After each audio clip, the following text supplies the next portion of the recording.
ನಮಸ್ಕಾರ ಸ್ನೇಹಿತರೆ. ಪಾಕ್ ವಿರುದ್ಧ ಸೋತಿದ್ದ ಪಂದ್ಯವನ್ನ ಗೆದ್ದ ಬಳಿಕ ಟೀಂ ಇಂಡಿಯಾಗೆ ಸಿಕ್ಕಿದವು 3 ದೊಡ್ಡ ಗುಡ್ ನ್ಯೂಸ್. ಹಾಗಾದ್ರೆ ಸುದ್ದಿಯ ಸಂಪೂರ್ಣ ಮಾಹಿತಿ ಏನು, ಅಷ್ಟಕ್ಕೂ ಪಾಕ್ ವಿರುದ್ಧ ಗೆದ್ದ ಬಳಿಕ ಭಾರತಕ್ಕೆ ಸಿಕ್ಕಿರುವ ಆ 3 ದೊಡ್ಡ ಶುಭ ಸುದ್ದಿಗಳಾದ್ರೂ ಯಾವುವು, ಹೀಗೆ ಇದರೆಲ್ಲದರ ಬಗ್ಗೆ ಇವತ್ತಿನ ಈ ಒಂದು ವಿಡಿಯೋದಲ್ಲಿ ತಿಳಿಸ್ಕೊಡ್ತಾ ಹೋಗ್ತೀನಿ. ಹೀಗಾಗಿ ದಯವಿಟ್ಟು ಈ ವಿಡಿಯೋವನ್ನ ಕೊನೆವರೆಗೂ ನೋಡಿ ಸ್ನೇಹಿತರೆ. ಆದ್ರೆ ಅದಕ್ಕಿಂತಲೂ ಮುನ್ನ ನೀವು ಕೂಡ ರೋಹಿತ್ ಶರ್ಮಾರವರ ಅಪ್ಪಟ ಅಭಿಮಾನಿಗಳಾಗಿ ಈ ವಿಡಿಯೋವನ್ನ ನೋಡುತ್ತಿದ್ದರೆ ತಪ್ಪದೆ ಈ ಕೂಡಲೇ ಈ ವಿಡಿಯೋಗೊಂದು ಲೈಕ್ ಮಾಡಿ. ಹೌದು ಸ್ನೇಹಿತರೆ, ಅಮೆರಿಕದ ನಸೋ ಕೌಂಟಿ ಅಂತಾರಾಷ್ಟ್ರೀಯ ಮೈದಾನದಲ್ಲಿ ನಡೆದ ಐಸಿಸಿ ಟಿ20 ವಿಶ್ವಕಪ್ನ 19ನೇ ಪಂದ್ಯದಲ್ಲಿ ಟೀಂ ಇಂಡಿಯಾವು ಪಾಕ್ ವಿರುದ್ಧ 6 ರನ್ಗಳ ವಿರೋಚಿತ ಗೆಲುವು ದಾಖಲಿಸಿದೆ ಸ್ನೇಹಿತರೆ. ಈ ಒಂದು ಪಂದ್ಯದಲ್ಲಿ ಟಾಸ್ ಸೋತು ಮೊದಲು ಬ್ಯಾಟಿಂಗ್ ಮಾಡಿದ ಭಾರತ ತಂಡವು 19 ಓವರ್ಗಳಲ್ಲಿ ಕೇವಲ 119 ರನ್ ಕಲೆ ಹಾಕಿ ಆಲ್ಔಟ್ ಆಯಿತು. 120 ರನ್ಗಳ ಸುಲಭ ಗುರಿಯನ್ನ ಬೆನ್ನಟ್ಟಿದಂತಹ ಪಾಕ್ ತಂಡವು ನಿಗದಿತ 20 ಓವರ್ಗಳಲ್ಲಿ 7 ವಿಕೆಟ್ ಕಳೆದುಕೊಂಡು ಕೇವಲ 113 ರನ್ ಬಾರಿಸಲಷ್ಟೇ ಶಕ್ತವಾಯಿತು. ಇದರೊಂದಿಗೆ 6 ರನ್ಗಳ ವಿರೋಚಿತ ಸೋಲನ್ನ ಪಾಕ್ ತಂಡ ದಾಖಲಿಸಿತು ಸ್ನೇಹಿತರೆ.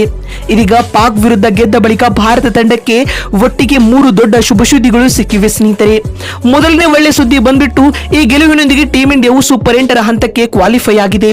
ಹೌದು ಸ್ನೇಹಿತರೆ, ಟೀಂ ಇಂಡಿಯಾವು ಈ ಬಾರಿಯ ಟಿ20 ವಿಶ್ವಕಪ್ ನಲ್ಲಿ ತಾನಾಡಿದ 2 ಪಂದ್ಯಗಳಿಂದ 2 ಪಂದ್ಯಗಳನ್ನ ಗೆದ್ದುಕೊಳ್ಳುವ ಮೂಲಕ 4 ಅಂಕಗಳೊಂದಿಗೆ ಗುಂಪು ಎ ನಲ್ಲಿ ಮೊದಲ ಸ್ಥಾನದಲ್ಲಿದೆ. ಇದರೊಂದಿಗೆ ಟೀಂ ಇಂಡಿಯಾವು ಗುಂಪು ಎ ನಿಂದ ಸೂಪರ್ 8ರ ಹಂತಕ್ಕೆ ಕ್ವಾಲಿಫೈ ಆದ ಮೊದಲ ತಂಡವಾಗಿದೆ. ಈ ಮುಖ್ಯವಾಗಿ ಇದು ಟೀಂ ಇಂಡಿಯಾದ ಅಭಿಮಾನಿಗಳಿಗೆ ಗುಡ್ ನ್ಯೂಸ್ ಆಗಿದೆ ಅಂತ ಹೇಳಬಹುದು.